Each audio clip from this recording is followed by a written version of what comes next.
Hey, it's Chronologically Gaming, the only channel that's perpetually retro because we're playing every video game in order of release. Welcome to the life and times of the video game industry. Come back with me to the middle of October 1982. We were last checking out Baby Pac-Man in the arcade, or was it pinball? It was both. And we might see pinball/video game hybrids later in the future. Let's see what our next video game is. We're next going to play Defenda. That's right, Defenda, not to be confused with Defender on the Commodore VIC-20. Let's check it out.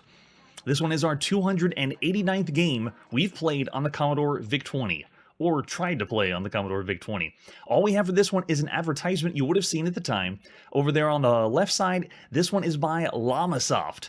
And you can see they have a few games that we played. Ratman already, Trax, Blitzkrieg, and there it is, Defenda. Full feature version, popular arcade game, including swarmers, baiters, pods, landers. Oh, it's talking about the enemies, I guess, in the game. There's our controls, moving around. We've got a smart bomb, high-resolution color graphics. Every game on computer is advertised as high-resolution color graphics. I guess it's kind of diluted. You do need 8K or 16K expansion to play this one, and it's only 10 pounds. That's pretty cool. This one does have a couple versions. Yeah, we're going to pop in our 8K and play Defenda. This is, again, Jeff Minter of Llamasoft. It's October 15th, 1982. That's right, Llamasoft. This is the 11th game we've played by Llamasoft, and pretty much that just means Jeff Minter. We have played 13 games by Jeff Minter because he had a couple that he did without Llamasoft. All right, so the title screen gives us everything we need to know, all the scores, avoid the bombs, open pod swarmers, bonus ship, and bomb every 10,000 points. All right, here we go. Let's press fire to begin. It's already flashing the screen with, looks like it's way too many characters on the screen, but pretty cool for the Commodore VIC-20. All right, here we go. Yes, VHS quality mainly, and we're in. I'm obviously the ship on the left side of the screen. It begins almost like I'm playing a scramble game, but notice I can turn... Well, I tried to turn the ship around and blew up. There you go. So it does go both directions because it is essentially playing Defender on the Commodore VIC-20. And we can also rescue... Well, I thought I was going to rescue one here. Let's see if we can turn around. Wow, the sound is gnarly, though. It almost feels like we're messing up a cassette tape as we play. Wait, I gotta be able to pick them up. The humanoids are dropping, but maybe we don't pick them up. Maybe they just land safely, and you don't have to pick them up. All right, we got another one coming for the other side here. Man, the way you did the U-turn in this is extremely wide. It feels like we're drifting. And with that, we've already died. All 3 lives are gone. Well, it is flashy for a Jeff Minter game. And it does have the features of a Defender title. At this point, though, this is the 31st Defender game we've played across all categories. There's a lot of Defender-like games out there. Not to be confused with official Defender games. These are all... There's 31 games that play like Defender or pretty close to Defender. Yeah, at first glance, this feels like I'm playing Scramble, but no, it's not. If it really looks like Santa's sleigh, maybe this would be a holiday title. Yeah, it doesn't look like I can pick up any of the people. As I fly around, I just fly right through them. Can I blow them up? Okay, I can shoot them, but I can't go low enough to destroy all the humans like you could in some other versions. Or the arcade version, too. Oh, man, yeah, you've got to be really careful with the way that they shoot in this one. Because of the size of my ship, I know they might be trying to show off, you know, a sprite to be this large, but gosh, you're a really big target, so you get shot really fast. That's right. Well, here in 1982, video games can go from incredible to damn near barely playable. That's why on our scale of 5-star, we have a rating for broken games. But I wouldn't consider this broken. No, this is far from broken. At this point, if you were on the Commodore VIC-20, this would be a real treat to play. Yes, that's true. Yeah, I'm with you too, Curtis. For a VIC-20, this isn't bad at all. You are wanting some of the things to play exactly like Defender, but it doesn't play exactly like Defender. But at this point, you wouldn't complain that bad. All right, so I'm going to keep going. Press fire to go. At this point, there's a lot of really good Defender games you could be playing. Some of the best ones out there would be the Eliminator on the TRS-80, Apple II, Commodore 64. The other one that's kind of Defender, kind of not. It's more like a blend of almost Choplifter, and that's Lunar Leaper. That one is one of the best. It does have the rescue element of Defender, but if you want to play like the best of the best right now on the VIC-20 that's Defender-like, Lunar Leaper is the way to go. And that was also available for the Apple II. We also played Defender, which got changed to Planetoid on the BBC Micro. That one is a really good one, especially with, we're in the United Kingdom playing this one. You know, it's by Llamasoft. If you had the BBC Micro and you had Planetoid or Defender, that would be the definitive way to play Defender right now on any home computer. All right, we made the first wave. I don't know how we did, but we made it to the second. And okay. Did we die? No, yeah, we did. So we made it to the second wave barely. Man, it's so tricky. I'm already seeing some ratings being thrown out in the chat. Also, one of the best ones we just played Defender-like was Protector 2 on the Atari home computer. So this one, as far as the gameplay, I'm able to freely move around. The shot feels like it's a little bit, it doesn't feel as powerful. Because we play some Defender games where the laser shot comes out really quick, and it feels like you got ultimate power. So you can see, there's my firepower. But can we collect? I guess maybe they land. Let me turn around and see if they just land safely. They do. Oh, they are just floating to the ground. Maybe they got parachutes in this one. And so this is Defenda, not Defender, even though it plays pretty close to it. If you wanted to compare games on the Commodore VIC-20, though, the best way to play Defender right now would be Astro Blitz. Notice that we're missing one of the big components of Defender, and that's the radar. Astro Blitz had the radar. Defenda does not. That's true. I love the ratings in the chat, because I actually, after playing all the games you can play on home computers, I actually consider this around the average range. Whether it's 2.5 or 3, though, that's the debate. Of course, some other really good ones you'd be playing, since we're rating this on all home computers, would be Gorgon on the Apple II. That's another really good one. Strike Force on the TRS-80. Yeah, this one is the 4th game you could play that is like Defender on the Commodore VIC-20. And Meteor Run is another example, but I'd say this one is better than Meteor Run, but it's not as good as Astro Blitz. I do like the idea that you don't have to collect the people. You just have to destroy all the enemies. So after you destroy all the aliens, or however they called them in the instructions, that's how you get to the next wave. It's not really about rescue. I also like how this is an arcade game on a home computer where you just need to push the button and go, and then you can get in and have the action. The sound we've heard better on the Commodore VIC-20. If you're just now tuning in on the show and you think that all games on the Commodore VIC-20 sound like this, no, they do not. Oh, another wave. Yeah, there we go. And we get a bonus for how many people survive.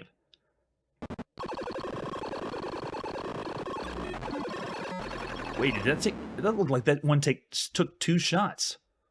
All right, there you go. Game over. So of all the games you could be playing right now on your Commodore VIC-20, and all the games you could be playing across any home computer, I got to give Defenda an average rating. I'm going to write down the middle 3 stars of all the titles so far. Looking over the chat, I see a few 3 stars, some 2.5s, and the more you watch, or the more you've seen the show since the beginning, you kind of have a good range of all the home computers and all the Defender-type games that are out there. 31 in total across all categories, though. All right, after that, let's see what our next title is. Our next brand new game is Katerpillar Attack on the Dragon 32. This one should look familiar. Here's the cassette case for Katerpillar Attack. We saw this already on the TRS-80 color computer in July 1982, and as usual, we have more artwork that's for the Dragon 32. So this box looks really cool. I mean, it's obviously like we're going to be shooting bugs. I mean, everyone loves shooting bugs. It says it's from Tom Mix, munchin' and crunchin' on the Dragon 32. So cool. And they have the K with the Katerpillar Attack, trying to throw something different out there. Do we have any other artwork for Katerpillar Attack? We have the cassette we're going to pop into play, at least the later one, 1983. This one was late 82. Right now, if you got the newest one, And we already saw this, pretty much the same game from the TRS-80 color computer. There you go. For your TRS-80 or the TDP System 100 and Dragon 32, which we're only doing the Dragon 32 here. Caterpillar's the arcade game using familiar household pests, caterpillars, spiders, bugs. The object of the game is to score more points destroying the pests than previous players have scored. Hey, there we go. At least it doesn't say we have to just get the highest score possible. Just score better than everybody else. I love it. Press the firing device on your joystick to begin. We got our analog joystick plugged into our Dragon 32 to play, and happy hunting. That was for a later release, and we're going to play the very first one. This is Katerpillar Attack by R. Krotz and S. Krotz, Tom Mix Software, published by Microdeal, October 15th, 1982. This one is our 21st game we've played on this little micro, the Dragon 32. And we're going to load it up on cassette. I'm going to fast forward through the load. And whenever you see me typing commands here on Chronologically Gaming, there is actually way more you'd have to do if it actually was 1982. So these little commands you see me do here and there, no. True computerists of 1982 would be doing a lot more, especially when we check out type-in games that you have to do for magazines. All right, Katerpillar Attack. Do we need instructions? I don't think we do, but I'll say yes. The object of the game is accumulate as many points as possible. Oh, there it is again. They gave us the normal shtick. Whenever the Caterpillar segment is hit, it turns into a mushroom. Hey, I think we know this game. If the body segment is hit, Caterpillar splits into two, with each half going in opposite directions. Yeah, they're explaining Centipede. And bear in mind, there are some games that people didn't play the original arcade first. They actually played home versions or console or home computer versions. So maybe Katerpillar Attack was the first time you ever experienced Centipede. All right, random intervals during the game, spiders will fall down from the screen. Got it. Player's laser base touches them. Yeah, so this is the joystick only. We got our joystick plugged into play. Press any key to start. All right, let's go. We already saw this on the Coco. So this is the Coco ported in the United Kingdom. Because we're going all over the world here. So this one doesn't give us as much freedom as other Caterpillar games. Like I have 2 rows that I can move my ship up and down, you can see. Oh man, that is not a lot of space. Once they get to the bottom, you better destroy this as fast as possible. I said this on the TRS-80 color computer version. It actually plays really well with the analog joystick. And so having this to play on a computer, it feels really good control-wise. Uh-oh, nope. Barely got it that time. It doesn't change color, though, when you go from level to level like Centipede. So all those bright colors that were in the arcade are not here. And that spider moves really fast, too. This is the 11th game we've seen that Microdeal has published. And Centipede we first saw in the arcade in July 1981, and then it was officially released on the Atari home computer in June 1982. So on home computers, it's official, but only on Atari. And I think we have an ad somewhere that says that. This marks our 25th game that is a Centipede variant. And this really looks like Centipede. We're being attacked by not a centipede, it's a caterpillar with a K. It's totally different. Now, most of the games we play do not emulate or play like the arcade, using the trackball. However, I will give it to the TRS-80 color computer and here on the Dragon 32, that analog joystick is really nice. It plays better than some of the other titles. You have a little bit fine-tuned controls. But there are some Centipede games we played that use paddles, and that is the same idea. Yes, and it has a bright green background, right? That'll sell the game for you, but I'm pretty sure majority of the titles on the Coco and Dragon 32 have been solid green in the background. So if you've been seeing since the beginning, maybe we should get a count of how many games on the TRS-80 color computer have a solid green background. It's got to be 80%. It's got to. Oh, nice. Well, they did have the trackball for it. We haven't kept up with all the peripherals you could be using on all home computers. Whenever I mention micros and home computers, I talk about the stock joystick that it comes with, not the ones that could be possible. So you can see I do have a little bit of movement, but we played other games, the Centipede games, that let you move around freely. Like I only have 2 rows. You can see I only have 2 rows I can move. When you played in the arcade, you can move a little bit better. And there's some games we played that are Centipede-like that let you move all over the screen, all over the place.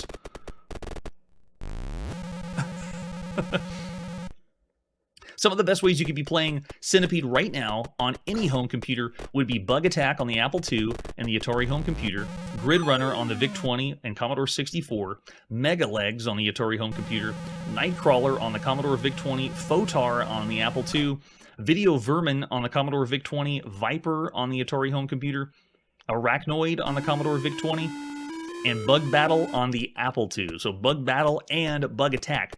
We've already seen plenty of games like Centipede that use the bug reference, or we're killing bugs. Let's go destroy and exterminate bugs. And then one really cool one that we played was Haunted Hill on the Atari home computer. But notice I didn't say any others on the TRS-80 color computer or the Dragon 32. This is the only Centipede variant you could be playing on the Coco and the Dragon 32 right now.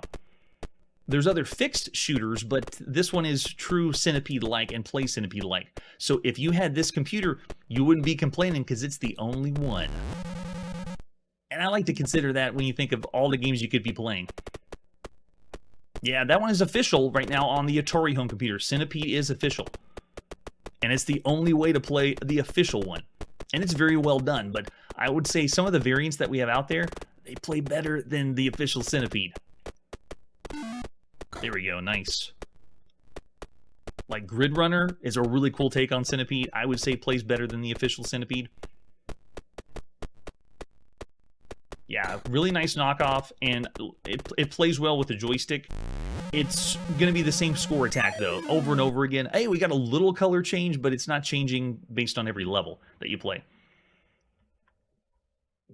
Yeah, that's a good point. There's going to be some ROM differences, too.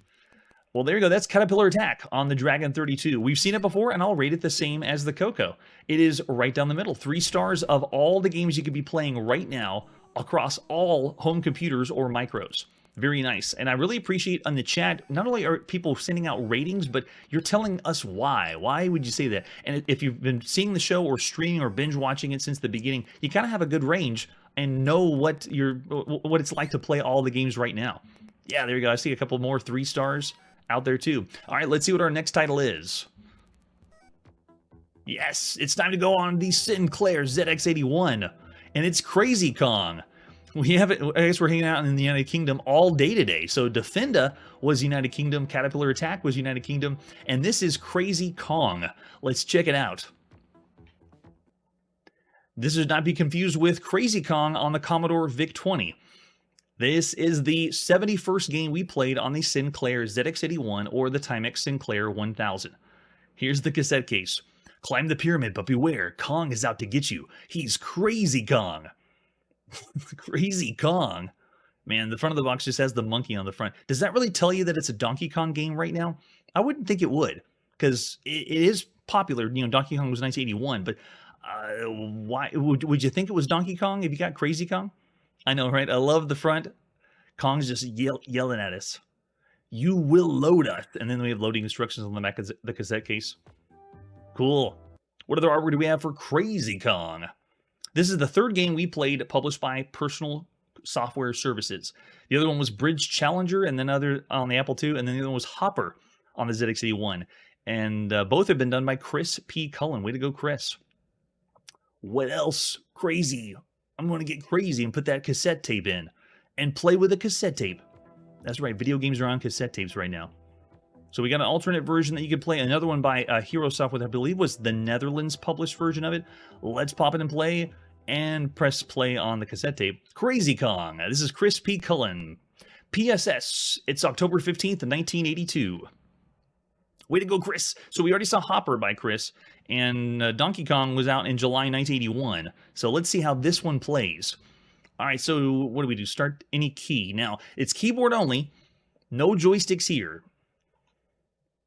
We have a title screen. Do we get animation? Are they going to show a cutscene? I don't think so. I think Krazy Kong's just going to stare at us. Why did they give Krazy Kong nipples? Is that why he's crazy? Here's how we score points. We have to collect money, so dollar symbols. We jump over the barrels, which are zeros, or fireballs, which are asterisks. Complete the screen, scores remaining bonuses, and beware of asterisks and zeros. So cool. All right, good luck. I want to see how they do this. This is Donkey Kong for the very first time on the ZX81. All right, I need to figure out the controls because it's keyboard controls. We have to rescue the J at the top. I love it. All right, so I'm represented by the letter A in the bottom. The cursor keys are 5, 6, 7, and 8 on the Sinclair ZX81. So this is me moving around, and I guess that's walking up the ladder. What did they say was... Oh, 0 is jump. Let's try it. It jumps, but I jumped at the wrong time. It's a Mario. That's right. I'm a Mario. Okay, oh man, I'm going to be able to jump over these. That is so intense. Because jump is 0 and this is keyboard only, do I actually get any momentum whenever I... Oh my gosh, there's fireballs everywhere. Represented by the asterisks. Don't adjust your sound. The Sinclair ZX81 has no sound. We did get 1 or 2 games that were able to finagle some sound out of the system, but there's no sound on this system. Hey, I can jump and then move up the ladder halfway. That's cool. Let's see if I can get this. I need to go and rescue Jay. Is it Jane? Am I like Tarzan? Oh, that was cheap. Come on, Krazy Kong. Now, you got to admit, while there's no sound and you're controlling this with a keyboard, this is really charming. And this is really cool that they got this to work with ASCII characters on the Sinclair ZX81. Oh, man. And look at the top. Look, they have the score, what is it? The score, high score bonus. So it looks like an arcade game, and that's really, really impressive for the ZX81. There's no way I'm going to make that jump. Now, we've seen Donkey Kong. We've actually already seen Krazy Kong, but it was crazy with a C in the arcades, Part 1 and Part 2 in 1981. And then we've seen official Donkey Kong on the Nintendo Game & Watch. We mentioned that before in the chat, the Nintendo Game & Watch in June 1982. That's the one with the flip screen view. And then home consoles have Donkey Kong, and Donkey Kong Jr. is available in the arcades right now. And that's official Donkey Kong. Wow, look at all these barrels. This is nuts. Go, go, go. Make the ladder. Come on. I did it. I don't believe it. I rescued Jay. Whoever that is. I'm guessing Jane. Is that her name? Yes, yeah. And as far as variants of Donkey Kong, no way. There's another screen? I thought it was going to be only one. This means this already has a plus on King Kong on the Atari VCS. It has more than one screen that you play. Wow, look at this. And this one looks very different. Oh, and we have the money now. There's treadmills. It's actually pushing against... Holy cow, I don't believe it. And the treadmills are switching directions. I am pleasantly surprised. Let's see if there's fall damage. Oh, they still have fall damage. Just because Donkey Kong did it first doesn't mean everybody has to copy it. Well, now I want to see how many screens does this have? Let's get crazy and play even more than that. I can't believe it. I thought this was the only screen, but then they went and did something like Miner 2049er and changed it up with something brand new. That wasn't even based on... It was kind of like the cement factory in Mario, but... Or in the original Donkey Kong. Oh, can I make the... Gosh, how do you do those 2 jumps? And bear in mind, I'm playing this on a keyboard. No! And not the keyboard you're thinking. The Sinclair ZX81 had one of those membrane keyboards. Come on, get over there. The fireball. So, because I'm not playing with a joystick, the keyboard controls take a while to get used to. Plus, I have no idea how I made that jump. You have to remember what buttons do what. It's numbers 5, 6, 7, and 8. Oh, and the barrel fell down that side. Wow. So right now, this is the only way to play Donkey Kong on this system. And you would love it. You would have a blast playing Donkey Kong. And you'd get used to the controls.